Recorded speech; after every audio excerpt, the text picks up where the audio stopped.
he had to deal with more challenges with so many teams focusing in on him.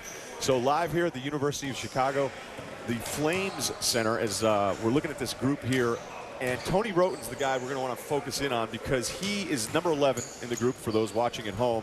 And, you know, Chad, I think at the beginning of the year, it felt like people really expected him to explode for Washington this year. After this season and what people have seen, what's the consensus on Wroten? Well, he was such a big-time high school player, and he is a spectacular passer. I mean, you talk about a point guard. He can make the highlight reel pass over and over again, and he's so strong and physical. A lot of teams say he reminds him a little bit of a guy like a Tyreke Evans and his ability just to muscle and get his way to the basket and do things there. But crazy decision-making.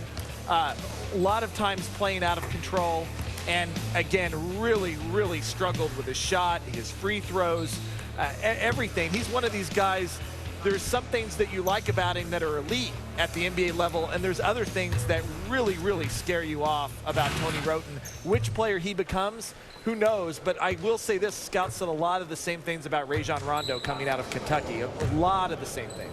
You know, Chad, I love his speed and his athleticism. I think he does have the ability to make the spectacular pass at times. That could be the gift and the curse. Steve Nash told me the best thing ever going into my rookie year, you don't always need to make the home run pass. The more simple you keep it, the more efficient you'll be as a player. And some of the big things as a guard, if I were competing against Tony Wroten, I would go underneath the screen and roll every single time, considering he only shoots 18% from the three-point line.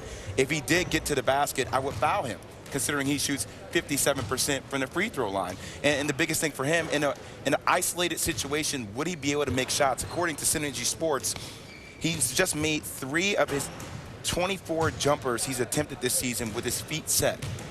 So he's a guy that needs to be on the move. Man, we got to help you with spacing. We got feet set stats. Oh, yeah. We're breaking it down. Synergy Sports. Well, here's the deal. He's a schoolyard player in this regard. He's the best rebounding point guard in this draft. Agreed. Yeah, he shot 264 free throws. That's the great news because he's so strong and physical, everything is to the rim. The bad news in getting to the line, he shoots 58% from the line, and the shot is broken. It has to be somewhat corrected. Yeah, you're right about those free throw attempts because you watch him and he's attacking, and it's great getting to the line. But after a while, an NBA coach is going to say, hey, that's great. It's an invisible turnover.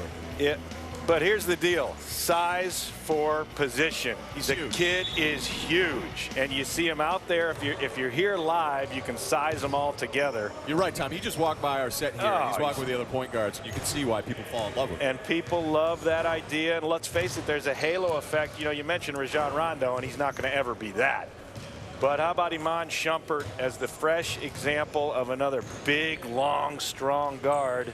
And the fact that, you know, look, this kid's coming the next year, big upside, long. It's a long play with this kid. Do you know any teams, Chad, that are in love with him? Yeah, I do. I think several teams are in love with him, but they're scared of him too. You know, and part of it's the mindset, right? He got at Washington, especially in the second half of the season, he thought he had to carry the team on his shoulders and do all the scoring, and that was a big mistake. And at least if he models his game, at least after Rondo understands I'm going to get everybody involved, and he's almost the reluctant scorer. He'll come and do it if that's what his team needs. And I think Wroten needs to be a reluctant scorer in the NBA. If he does that, and if he defends, he will be a hell of a pick. The coaching staff at Washington thought he really grew up towards the end of the year, Chad, because you're right. The guy that they needed to highlight was Terrence Ross. Right. But the problem with Tony, as much as he's a terrific passer, is he just gets himself to the basket so easily that he gets fouled a lot, and then he comes up empty on the free throw line. So it is, as someone mentioned here, it's a curse. Guys, the scary thing with a 6'9" wingspan, he has the ability to be a lockdown defender. With that quick lateral speed that he has, I would not want to try to bring the ball up against Tony Wroten if he's mentally focused on stopping somebody defensively. Chad, we look at Wroten, and we're watching him go through some of these drills now. I'm curious, you talk about some teams loving him, but what is the range on him? Are we talking top 10 versus maybe falling into the second round? Look, and I don't envy GMs on this because potential, he could be a top 5 pick in this draft. I mean, a player because of the physical potential that he has, but he could also be a bust in the league if he doesn't improve his free throw shooting, if he doesn't improve his jump shot, if he doesn't understand his role, absolutely could bust out of this draft. And so he's a high reward, high-risk player And who gambles? He's got a follow through that goes sideways. I mean, we were watching, Jay and I were